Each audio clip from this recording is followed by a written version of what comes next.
He is for you, always, in all circumstances, without any exception. Como nós falamos, meus irmãos, estamos na exposição do livro do profeta Oséias. E a leitura do texto, nós vemos um texto bastante exortativo, né?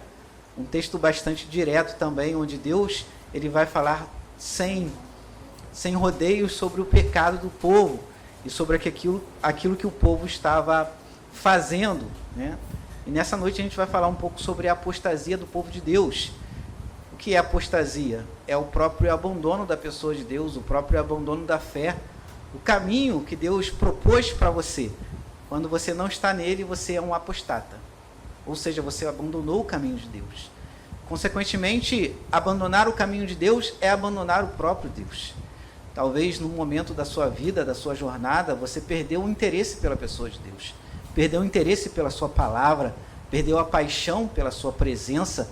E quando isso acontece, você deixa o caminho do Senhor. E nós vamos falar um pouco sobre isso, vamos falar sobre algumas causas da apostasia presentes no texto, e assim também nós vamos falar sobre alguns resultados, né, da apostasia, algumas consequências, né, da apostasia de Israel, e é claro, a gente vai fazer um balanço sobre a nossa vida e uma aplicação sobre a nossa vida. Hoje é o último domingo de 2021. Ano difícil como foi o ano de 2020, né? Geralmente no final do ano nós propomos algumas metas, né, e alguns propósitos, né, para o ano seguinte, algumas metas a serem alcançadas. É claro que no ano de 2020 e no ano de 2021 alguns planos certamente foram interrompidos, né, porque veio a pandemia e mudou totalmente, né, a dinâmica mundial. É claro que nós entendemos também, irmãos, que a pandemia está nas mãos de Deus, assim como tudo está nas mãos de Deus, e nada foge do controle de Deus, né? Mas com a melhora do ano 2021, nós começamos então a planejar, né, o que nós queremos fazer para o ano 2022. Algumas metas que nós queremos alcançar para o ano 2022. E eu quero falar aqui para os irmãos que insistentemente uma das minhas metas é emagrecer. Eu já coloquei isso eu coloquei isso ano passado, coloquei isso também em 2019, coloquei isso em 2018 e estou colocando aí esses anos, mas tá difícil. A luta é grande, né? Eu sou uma pessoa que gosta muito de comer, então fica difícil assim emagrecer, né? Aí falaram assim para mim, mas faz exercício, pastor. Mas eu faço exercício, eu corro 1 hora por dia, mas ainda assim não consegui perder aquele peso. E a gente tenta entender por que a gente não consegue perder. Algumas pessoas falam assim, tu tá velho, pastor. Quando tu tinha 20 anos, tu corria e emagrecia rapidinho, mas agora, sabe, tu corre, sabe o que tu não emagrece? Já falaram isso pra mim, irmão. Tu corre, sabe o que tu não emagrece? Tu tá velho, né, pastor? Tu não tem mais 20 anos, tem 42, então o metabolismo fica meio lento assim, né, pastor? E aí tem essa dificuldade aí de emagrecer. Mas, né, dentre as metas que eu vou colocar para o ano de 2022, reitero nesse desejo, né, de emagrecer um pouco mais, né, de deixar o pecado da gula um pouco de lado, né? Porque é pecado mesmo, gula é pecado. A gente tem que deixar esses pecados que nos afastam da pessoa de Deus e da presença de Deus, né? Mas geralmente, meus irmãos, isso é natural do ser humano. Estabelecer metas, estabelecer propósitos, fazer planos. O texto no livro de Provérbios diz que ao homem cabe o quê? Cabe ao homem o quê? Capítulo 16 de Provérbios. Fazer planos. Cabe ao homem fazer planos. Não é pecado fazer planos. Você não está errado de fazer planos, né? Você precisa entender o contexto do versículo que diz que, contudo, a resposta final vem do Senhor. O texto fala que você deve submeter seus planos à presença de Deus e à pessoa de Deus e à vontade de Deus. E certamente tudo vai ir bem na sua vida. Algumas pessoas querem um emprego melhor, isso é saudável. Algumas pessoas querem, né, uma casa melhor, isso é saudável também. Algumas pessoas querem, né, como pastor, emagrecer um pouco mais. E assim, são vários propósitos que nós temos diante de nós, meus irmãos, para o próximo ano, para a nossa jornada que está à frente.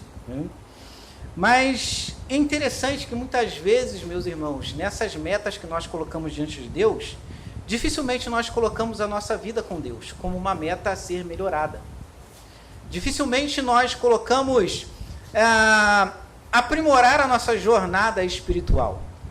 Dificilmente, queridos irmãos, nós colocamos como meta a ser conquistada uma maior comunhão com Deus.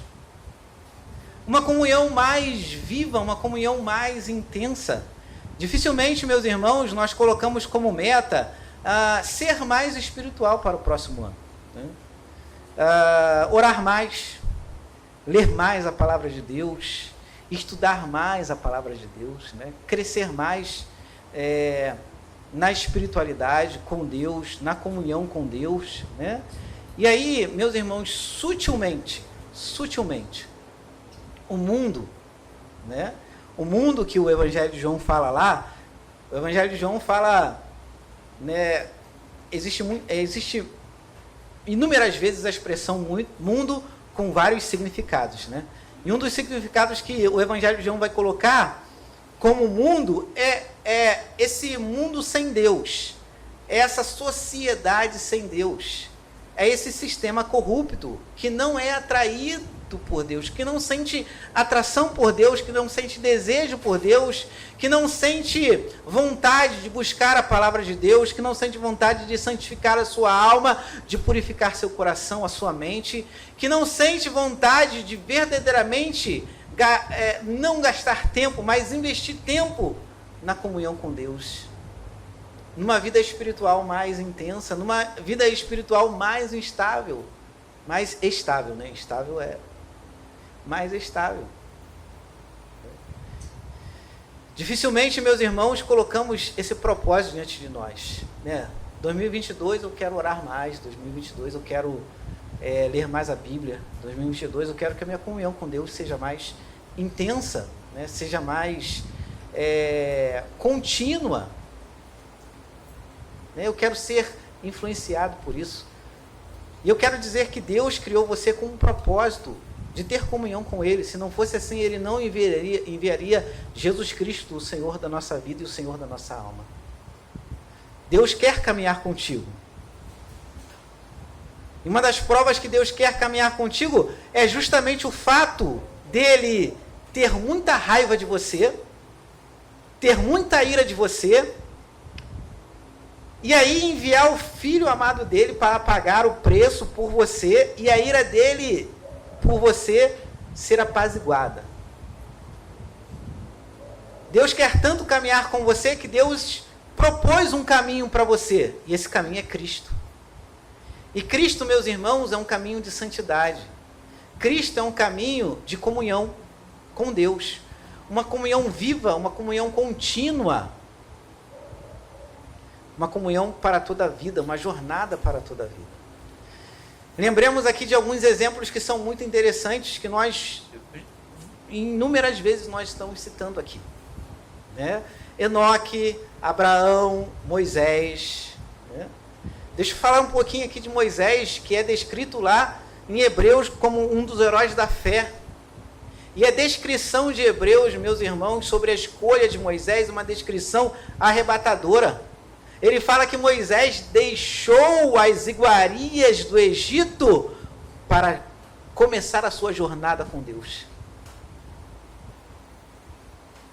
Para andar com Deus.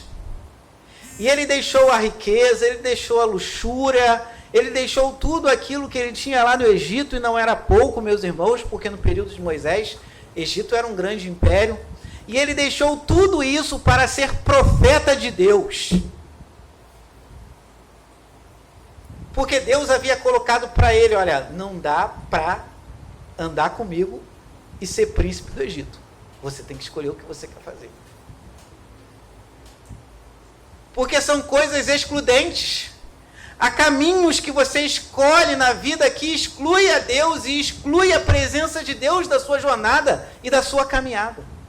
Você precisa entender isso. E o texto que nós vamos expor vai falar justamente disso. Das escolhas do povo de Israel, das escolhas do povo de Deus. Escolhas essas que fizeram com que a presença de Deus não estivesse mais com eles. Eles excluíram a Deus. Eles escolheram caminhos que Deus não caminharia com eles. De maneira metafórica, se fosse o povo de Israel lá, né, na mesma situação de Moisés, Israel escolheria o Egito e todas as suas iguarias do Egito, ao invés de estar com Deus. Foi isso que Israel fez. Moisés não, Moisés abandona tudo para começar a sua jornada com Deus, ainda que essa jornada fosse uma jornada de pobreza e de privação.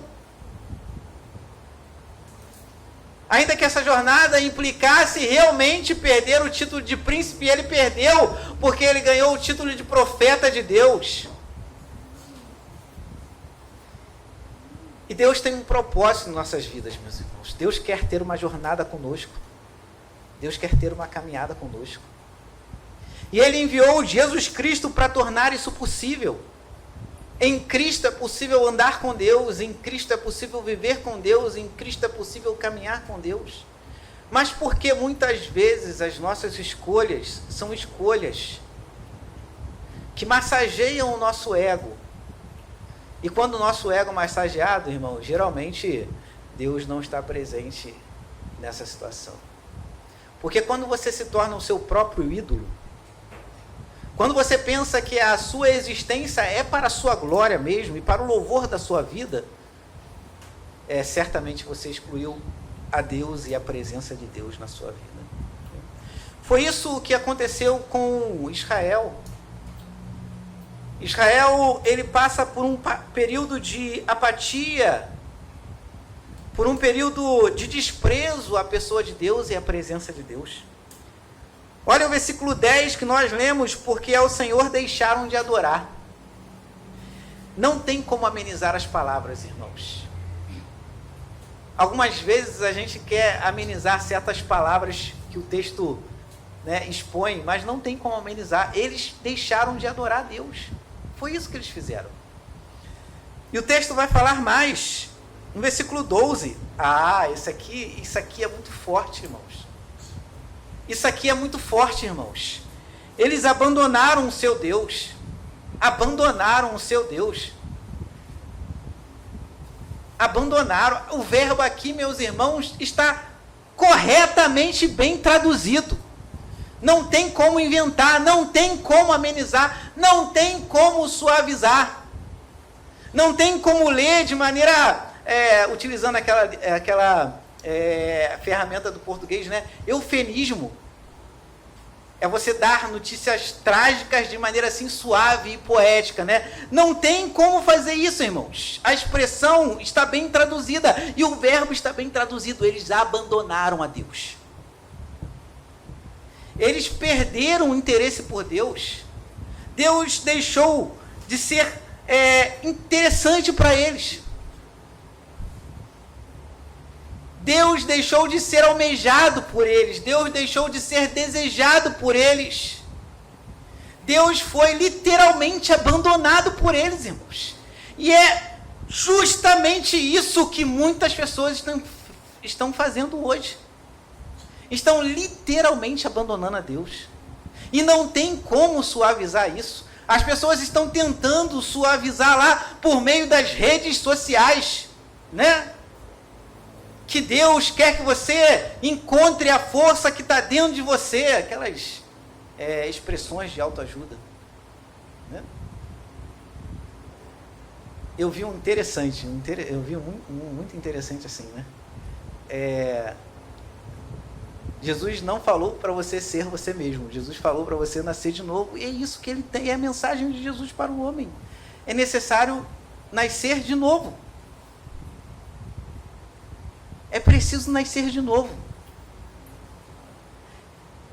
E nascer de novo, numa tradução literal, é Deus fazer você de novo. É literal isso. É como se Deus fizesse você de novo. Por quê? Se a proposta de Jesus é fazer você de novo, então esse eu teu não serve. Se Jesus fala para Nicodemos, o mestre em Israel, grande conhecedor do Antigo Testamento, olha, você precisa nascer de novo.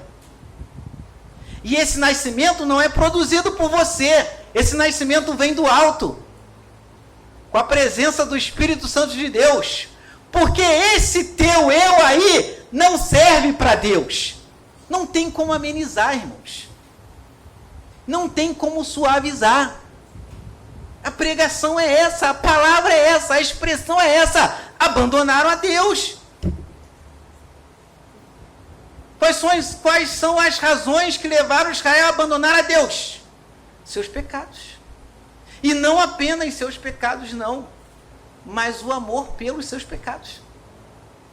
Porque uma coisa é você pecar, e outra coisa é você amar o seu pecado. São duas situações totalmente distintas e diferentes. Porque João fala que nós não devemos viver pecando. Viver pecando, no contexto de João, é ter o hábito de pecar. E ter o hábito de fazer alguma coisa, irmãos, é quando você faz essa coisa o quê? Repetidamente. Você repetidamente faz aquilo. Eu já brinquei aqui uma vez, é por isso que eu estou tentando emagrecer. Que uma das primeiras coisas que eu faço no dia, irmãos, é comer, eu preciso comer. Porque eu não funciono se eu não tomar café. É um hábito que eu tenho. Então, todo dia quando eu levanto, eu faço minha refeição, minha oração e faço a refeição, porque eu nem consigo pensar direito quando estou com fome. Viver pecando, meus irmãos, é ter o hábito de pecar. E ter o hábito de fazer alguma coisa é você amar aquela coisa. Israel não apenas peca, Israel ama o seu pecado. E amar o pecado, irmãos, é apostatar de Deus. É deixar de amar a Deus para amar o pecado. E essas coisas são coisas excludentes, irmãos. Você não consegue fazer as duas coisas ao mesmo tempo. Você não consegue ter uma vida com Deus e viver pecando. Não dá, irmãos. Assim como não dá para ter dois senhores. Por que não dá para ter dois senhores? Porque a partir do princípio bíblico, quando você ama um, você exclui o outro. Se você ama a Deus, você exclui o pecado. Se você ama o pecado, você exclui a Deus. Não dá para amar a Deus e a riqueza ao mesmo tempo. É o princípio estabelecido no Evangelho. Se você ama o pecado, você não ama a Deus. Agora, uma coisa é você pecar. Porque ainda somos imperfeitos, irmãos. E o que Israel faz é justamente amar o pecado. E os pecados que são descritos, meus irmãos, no texto que nós lemos, né? O presbítero Sidney já falou de alguns. É prostituição, é impureza, né? É sincretismo religioso, é criação de outros templos, é adoração a outros deuses, né? É participar de eventos cultuais que tinham sacerdotes que se prostituíam nesses templos. São as prostitutas cultuais, são as sacerdotidas que eram prostitutas. Tudo isso Israel está experimentando, tudo isso ele encontrou uma satisfação que não é o Senhor. Eles encontraram uma satisfação que não é Deus. E eles mergulharam, meus irmãos, nesse caminho e nessa jornada. E mergulhar nesse caminho, mergulhar nessa jornada, é apostatar da fé. É abandonar a presença de Deus, porque é impossível, meus irmãos, que duas pessoas que pensem diferente andam junto. Nós lemos isso no texto de Amós. E a perspectiva é a mesma. Quando Deus fala isso em Amós, meus irmãos, Deus literalmente está falando, olha, não dá para andar com você, Israel. Como Deus vai andar com um povo sincrético? Como Deus vai andar com um povo que ama prostitutas cultuais? Como um Deus vai andar com um povo que escraviza o outro, que sentencia o outro a uma vida de miséria, de perseguição e de provação? Como Deus vai andar com um indivíduo desse? Como Deus vai andar com um indivíduo que ama mais a si do que a Ele mesmo? Como Deus vai andar com um indivíduo que se idolatra, que entrega a sua vida a todo tipo de satisfação carnal? É impossível Deus andar com um indivíduo desse, porque o Deus que é descrito no texto bíblico, meus irmãos, é o Deus santo, santo, santo. E quando Isaías vê a imagem da sua santidade, ainda que seja numa visão, ele fala, eu vou morrer. Eu vou morrer. Eu estou vendo alguém santo, santo, santo. Essa é a resposta do pecador diante da majestade santa de Deus. E esse Deus que é santo providenciou uma forma de salvação para você viver uma vida, baseada e fundamentada na sua perspectiva pessoal. Não, porque em Coríntios o texto vai falar que aqueles pelas quais Jesus morreu não pertencem a si mesmo, mas pertencem a Ele.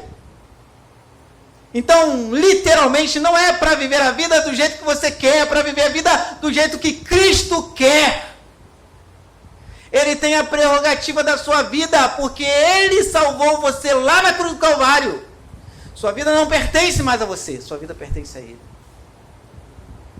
Então, viva com Ele. Viva com Ele. Ame a sua presença. Busque continuamente a sua presença. Não abandone a sua caminhada espiritual. Não abandone a sua jornada espiritual. Não abandone a Deus. Porque não há nada neste mundo, ou fora dele, ou numa esfera material, ou numa esfera espiritual, que vai trazer a satisfação que a presença de Deus é capaz de trazer à sua vida.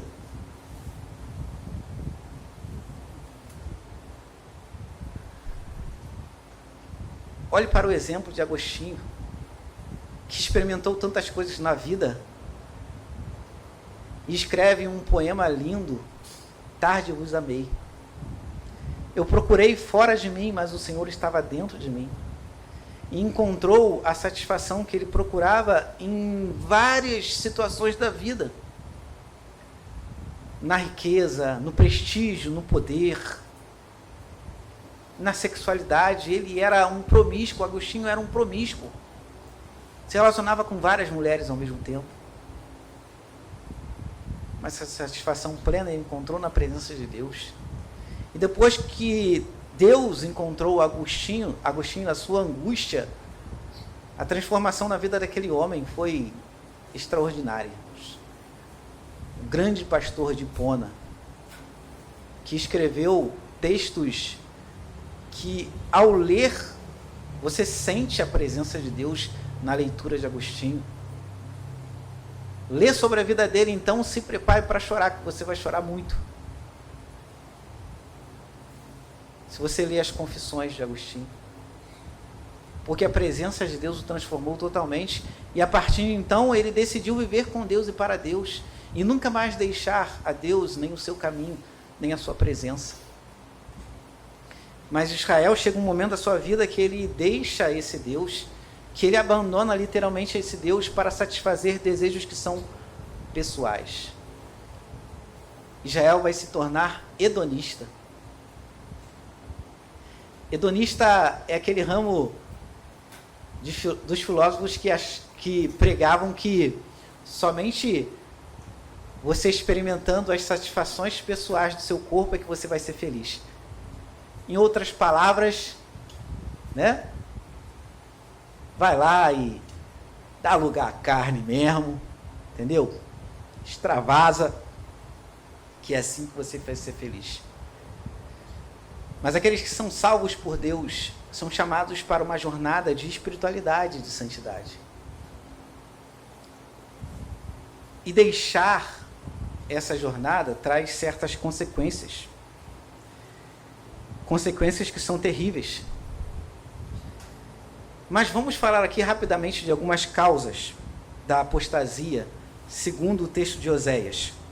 Primeiro, meus irmãos, que o presbítero Cid já falou na semana passada, a liderança abandona a palavra de Deus totalmente. E passa a viver a sua existência a partir da sua perspectiva individual e pessoal. Eles abandonam o texto, eles deixam o texto para lá. O texto que orienta, o texto que santifica, o texto que transforma, o texto que renova, o texto que muda a mentalidade, o texto que dá condições de você abandonar o seu pecado. Quem não lê a Bíblia não abandona pecado, irmãos. Só abandona pecado aqueles que são leitores da palavra de Deus. A palavra de Deus é um instrumento de santidade, santificação. E quando nós falamos, e quando eu falo aqui em espiritualidade, eu falo de uma espiritualidade cristã, não de uma espiritualidade geral.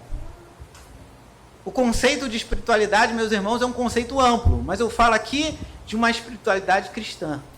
E a espiritualidade cristã é fundamentada no texto da palavra de Deus. Não tem como santificar a sua vida sem a palavra de Deus. Por isso Jesus, na sua oração, vai falar assim: santifica-os na tua verdade, pois a tua palavra é a verdade. Não há santidade sem Bíblia. Não há santidade sem a leitura da palavra. Não há santificação sem o estudo da palavra de Deus. Não há consagração sem você mergulhar a sua vida no texto da palavra de Deus. Não há. Se você não encontra prazer no texto bíblico, como o salmista no Salmo 1, ele encontrou: meu prazer está na lei do Senhor, e na sua lei medito de dia e de noite. Se você não encontra prazer no texto bíblico, então você vai ser resistente àquilo que o texto está dizendo a você e ensinando a você.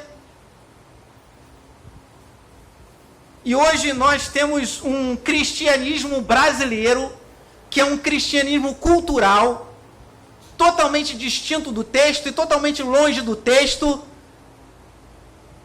Pessoas que pegam certos princípios cristãos e a partir desses princípios vão falar que são cristãos, mas que não teve nenhuma experiência com o Evangelho de Jesus, não teve nenhuma experiência com o texto da palavra de Deus. São pessoas que não passaram pela transformação espiritual do novo nascimento e se dizem que são cristãs por aí e querem matar e querem fazer. Não tiveram uma experiência com o Evangelho, não tiveram uma experiência com o texto bíblico. Cristianismo cultural é diferente do cristianismo bíblico. Não se engane. E não se junte a esse cristianismo cultural que existe por aí. Vá ao texto. Leia o texto. E principalmente viva o texto. Espiritualidade cristã é fundamentada no texto da palavra de Deus. Sabe por que muitos cristãos não têm santidade de vida? Porque abandonaram o texto. E abandonar o texto, meus irmãos, é abandonar a própria voz de Deus, porque nós cremos que a palavra de Deus é a voz de Deus. Tem cristão que fala assim: eu quero que Deus fale comigo, mas Deus está falando já de várias formas através do texto e você está aí desapercebido, desorientado. Vá ao texto, leia o texto e Deus vai falar profundamente com você.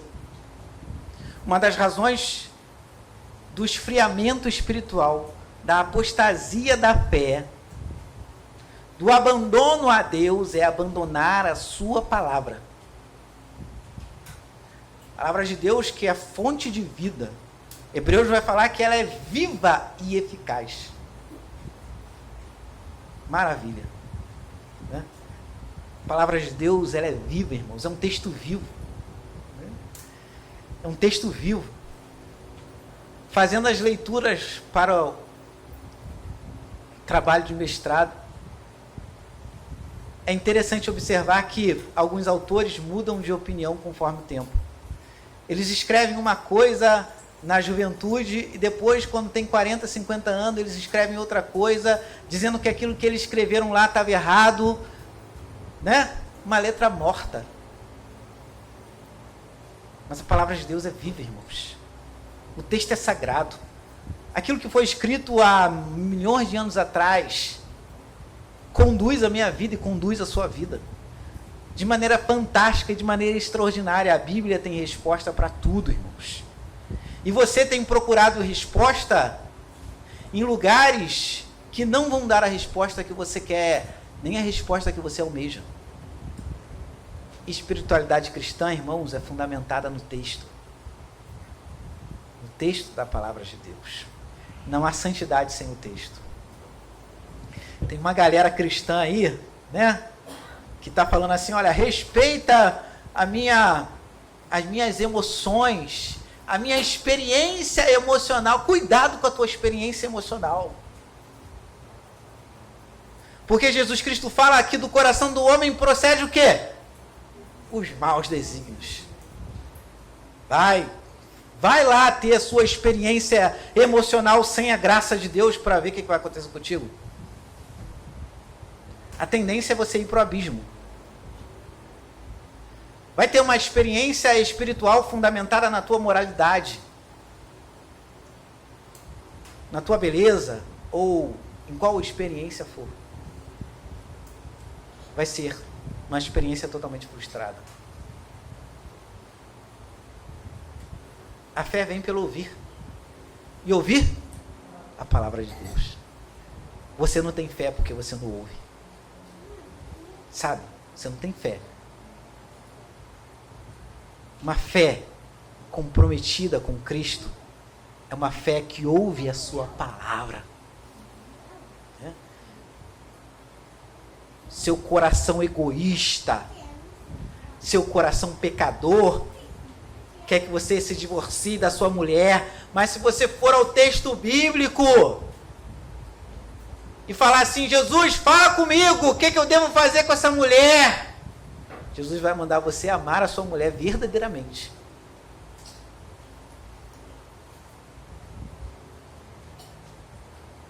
Aquele irmão que fala mal de mim toda hora, que até levanta falso de mim, porque ele falou uma coisa que eu não fiz. Vai ao texto. O texto vai orientar você naquilo que você deve fazer. As pessoas estão frias espirituais. Estão abandonando a Deus, porque abandonam em primeiro lugar a sua palavra, sua voz. Né?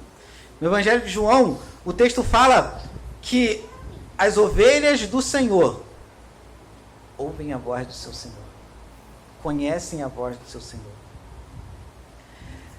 Você consegue enxergar a imagem, o cenário descrito no capítulo 10 de João, quando Jesus se autodeclara o bom pastor, e ele é o bom pastor, e quando ele fala que as ovelhas conhecem a sua voz, o texto descreve que ele sai do aprisco e as ovelhas vão atrás dele, atrás da voz do bom pastor.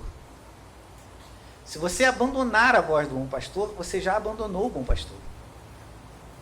Não tem como se relacionar com Cristo se não se relacionar com a sua palavra. Não tem como se relacionar com Deus se não se relacionar com a sua palavra. Santidade, irmãos, só existe através do texto bíblico. E aí nós temos 3 pessoas no estudo do texto, né? 3, 2, 1. No melhor dos dias, 5, 6.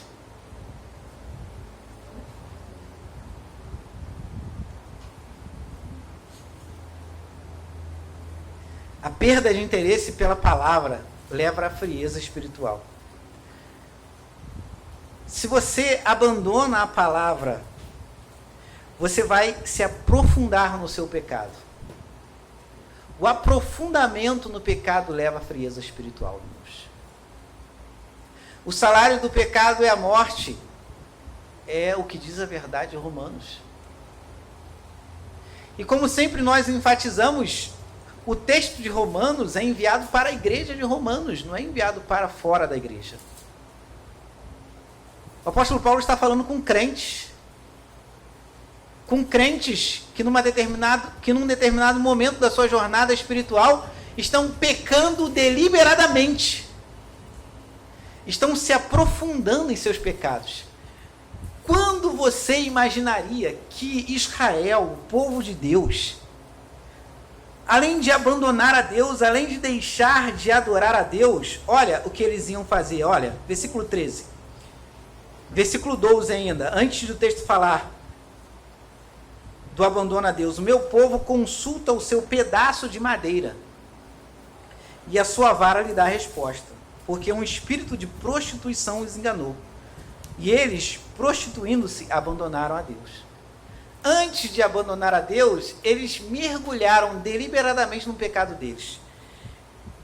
E o texto vai falar mais. Sacrificam sobre o cume dos montes e queimam incenso sobre os outeiros, debaixo do carvalho dos choupos e dos terebintos, porque é boa sua sombra, por isso vossas filhas se prostituem e as vossas noras adulteram. E o texto vai falar mais sobre pecados que são gravíssimos, irmãos. Sobre pecados talvez que você pensasse assim, olha, poxa, eu não faria isso não. Eu fazer isso? Claro que não. Claro que eu não faria isso não. Mas deixe a sua natureza humana se apoderar de você. Ou melhor, deixe a sua natureza desumana se apoderar de você. Você vai perceber que quando a graça de Deus não está sobre você, a sua capacidade de pecar é uma capacidade imensa. Enorme. Quando o Paulo fala a Romanos que o salário do pecado é a morte, ele descreve também muitos pecados que são cometidos ali, dentre os quais existe o pecado da homossexualidade. São cristãos que estão deitando com pessoas do mesmo sexo. São homens cristãos que deitam com pessoas do mesmo sexo. São mulheres cristãs que deitam com pessoas do mesmo sexo. Na medida que você não se relaciona mais com o texto, na medida que você não se sente mais atraído pela pessoa de Deus, nem pela presença de Deus, a presença de Deus deixou de ser interessante para você. Ah, irmão, irmã, então a sua carne vai falar e vai falar alto. Vai falar e vai falar alto. Vai levar você a cometer situações que são terríveis. Terríveis.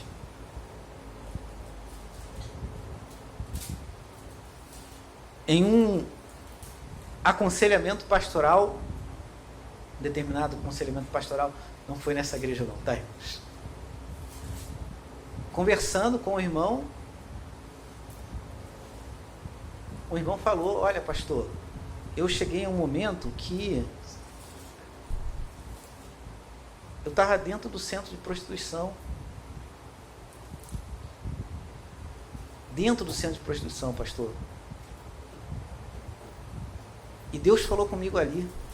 Veio um segurança na minha direção, colocou o dedo no meu rosto e falou assim, esse lugar não é para você não, rapaz, sai daqui. Na mesma hora eu levantei e saí. Quando a graça de Deus não atua no coração pecador, irmãos, a capacidade de pecar é uma capacidade imensa. A descrição daquilo que Israel está fazendo é absurda. Em outro texto de Miqueias, meus irmãos, o texto vai falar que Israel está sacrificando pessoas. Como Deus, como o povo de Deus, chamado para caminhar com Deus, para viver com Deus, chega num estágio de assassinar pessoas. É o que Israel está fazendo no contexto de Miqueias, quando Israel fala assim, olha, o Senhor quer que eu mate meu filho para te agradar, Deus? E Deus exorta, você acha que eu quero que você faça isso? Você acha verdadeiramente que eu quero que você faça isso? E o texto diz mais: sabe o que eu quero de você? Sabe o que eu quero de você, homem? Deus falando por meio do profeta: seja justo, seja misericordioso e ande comigo. Ande comigo. Seja justo, misericordioso e ande comigo. É o que Deus quer de você. É o que Deus quer de você. Deus quer que você ande com Ele. Viva com Ele. Não que o abandone. Não que o deixe. Não que o deixe de adorar. Não que o deixe de amar. Não que o deixe de viver com Ele. Mas a apostasia e a frieza espiritual vem com sutileza, irmãos. Você deixa o texto, você deixa Deus, você se aprofunda no pecado.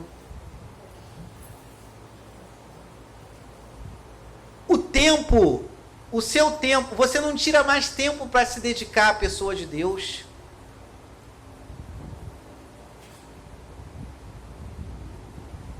E não se dedicando mais a Deus, através de uma vida de oração, de uma vida de leitura do texto, através da comunhão com a igreja. Meus irmãos, a igreja é importante. A igreja é cheia de defeito.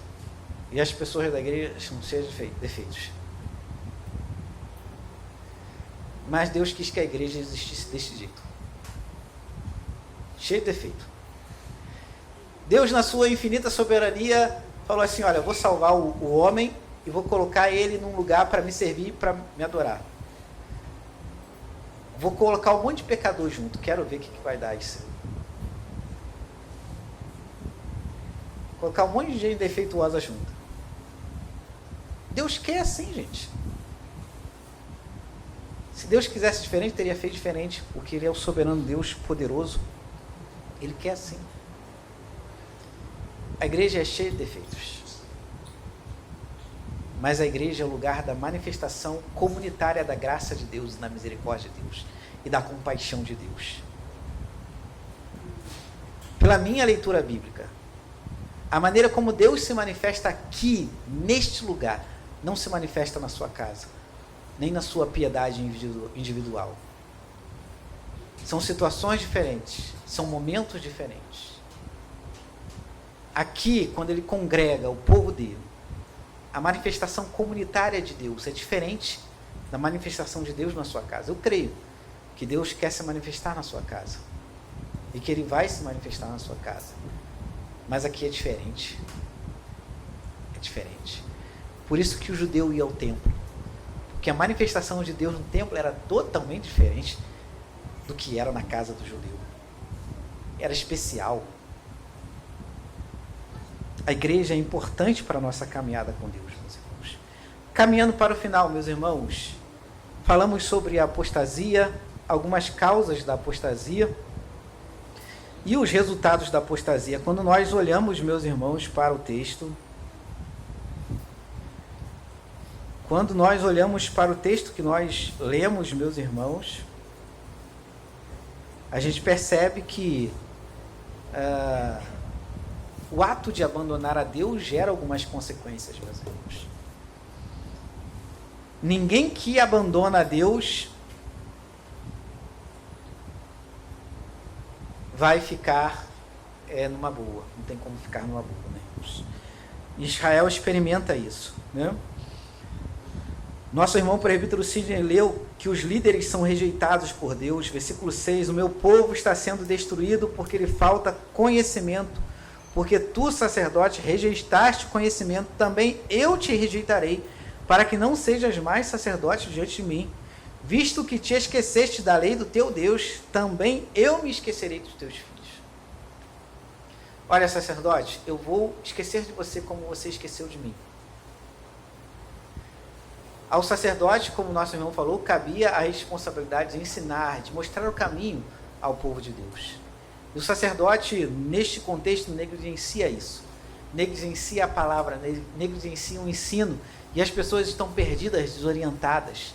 E Deus vai cobrar isso do sacerdote. Olha, assim como você se esqueceu de mim, eu me esquecerei dos teus filhos. Isso é doloroso para um pai, né? Doloroso para um pai. Talvez se aqueles sacerdotes ouvissem assim, olha, eu vou me esquecer de você. Dos teus filhos eu lembrarei, mas de você eu vou esquecer. Mas é doloroso para um pai ouvir isso. Olha, eu vou me esquecer dos seus filhos. Ou seja, os teus filhos que possuem a linhagem sacerdotal não serão sacerdotes.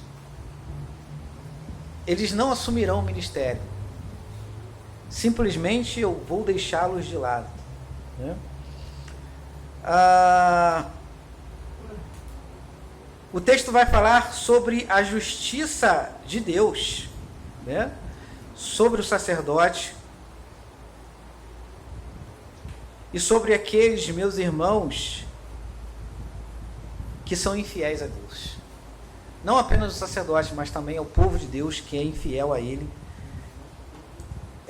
Deus visitará o povo com a sua justiça divina. É muito complexo, meus irmãos, falar de justiça divina hoje. Mas você há de crer como eu creio, né? Jesus é o mesmo ontem, é hoje e será o quê? Jesus não muda. Se Jesus no passado rejeitou o pecado, se Jesus no passado puniu o pecado, você acha que Jesus não vai punir pecado hoje? Você acha que Jesus não vai punir aqueles que abandonam a sua pessoa e abandonam a sua presença? No Evangelho, Jesus fala assim, olha, aqueles que se envergonharem diante de mim, aqueles que se envergonharem de mim diante dos homens, eu me envergonharei diante dele, diante do Pai. Diante do Pai. Olha, se você se envergonha de Jesus aqui na terra, cuidado, porque quando chegar lá o momento que você estiver com Deus, Jesus pode falar uma palavra desagradável para você. Né?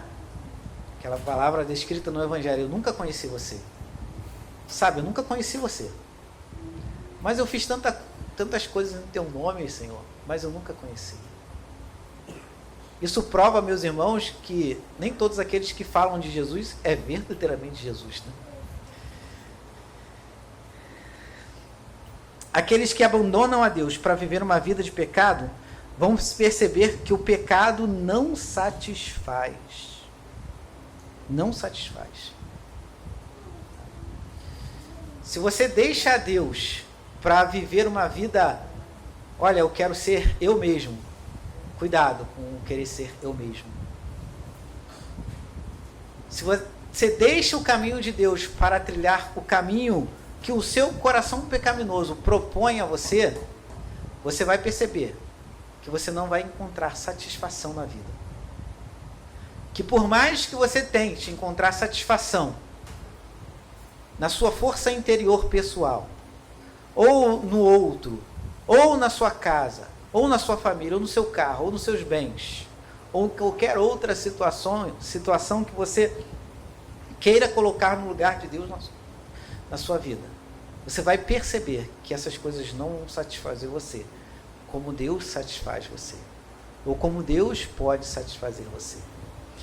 O Evangelho de João vai falar que eu vim para que tenham vida, e tenham vida em abundância. Eu sempre gosto de falar dessa expressão, porque ela é uma expressão muito arrebatadora. A vida em abundância que Deus propõe para você, né, numa tradução literal do texto, eu vim para que vocês tenham vida, né? Essa vida é a vida de Deus, traduzida literalmente. Ou seja, Jesus, ele fala que ele veio para que tivéssemos oportunidade de ter comunhão com o Pai. Para que a presença de Deus satisfizesse as nossas ansiedades. Satisfaça todas as nossas ansiedades. E aquele que trilha um caminho longe do Senhor vai perceber que nenhuma realidade existente nesse mundo pode satisfazer o coração do homem como a presença de Deus satisfaz o coração do homem. Ah, mas eu não estou na igreja, mas estou com Deus. Isso aí é desculpa do pecador que não quer admitir seu pecado. É desculpa do pecador que não quer admitir o seu pecado. Eu não estou na igreja, mas estou com Deus. Se você está com Deus, Deus vai conduzir você à igreja. Para finalizar, queridos, precisamos olhar para esse texto e perceber que a frieza espiritual é sutil. Vem em passos pequenos, até tomar o seu coração e até tomar a sua mente. E quando ela tomar o seu coração e quando ela tomar a sua mente, você vai perceber que você fez como Israel, você abandonou a Deus. Você deixou Deus de lado. Você não ama mais a Deus como você amava antes. Você não tem mais interesse por Deus como você tinha antes. Você não tem mais paixão por Deus como você tinha antes. A verdade é que você ama mais a você mesmo do que o próprio Deus. É que você ama mais a sua existência do que o próprio Deus. Você ama mais a sua vontade do que a vontade do próprio Deus. E Jesus fala que aqueles que amam mais seus pais e suas mães do que a Ele não é digno dele. Jesus não está falando que você deve desprezar seus pais. Ele está falando que você deve amá-lo mais do que tudo na vida. Então, que em 2022, nossa meta, uma das nossas metas, né, além de tentar emagrecer, seja trabalhar nossa comunhão com o Pai. Seja aprimorar nossa jornada espiritual com Deus. É tempo de renovo, irmãos. É tempo de avaliar, fazer um balanço espiritual do ano. Eu não quero que você faça um balanço material, não. Porque não faltou nada para você. Deus supriu suas necessidades. Faça um balanço espiritual do ano. Nesse um ano que passou, nesses 365 dias, eu vivi com Deus? Eu posso dizer literalmente que vivi com Deus? Posso dizer que amei a Deus, que amei a sua vontade, que me esforcei para estar mais diante dele, orando, lendo a palavra, se dedicando ao serviço da casa do Senhor, à igreja. Faça um balanço espiritual sobre a sua vida. Se arrependa, e proponha a Deus: Senhor, eu quero ser mais fiel ao Senhor. Eu quero estar mais contigo, Senhor. Eu quero andar mais com o Senhor. Eu quero fazer escolhas na minha vida que glorifiquem o teu nome, que exaltem o teu nome. Eu quero fazer escolhas na minha vida que me aproximem mais de ti, não que me afastem mais de ti, mas que me aproximem mais do Senhor. Porque o que é vida sem o Senhor? O que é vida humana sem Deus? Jesus fala: louco, ainda hoje te pedirão tua alma, e o que tu tem preparado, e para quem será? De quem você é? Pastor, eu pertenço a Deus, então viva para Deus. Viva para Deus. Despreze a sua vontade pecadora, a sua vontade egoísta, e viva para Deus. De maneira contínua, de maneira intensa, de maneira vívida, porque essa é a proposta de Deus para você, é a vontade de Deus para a sua vida. Vamos orar nesse instante, irmãos? Vamos ficar de pé, vamos orar ao Senhor.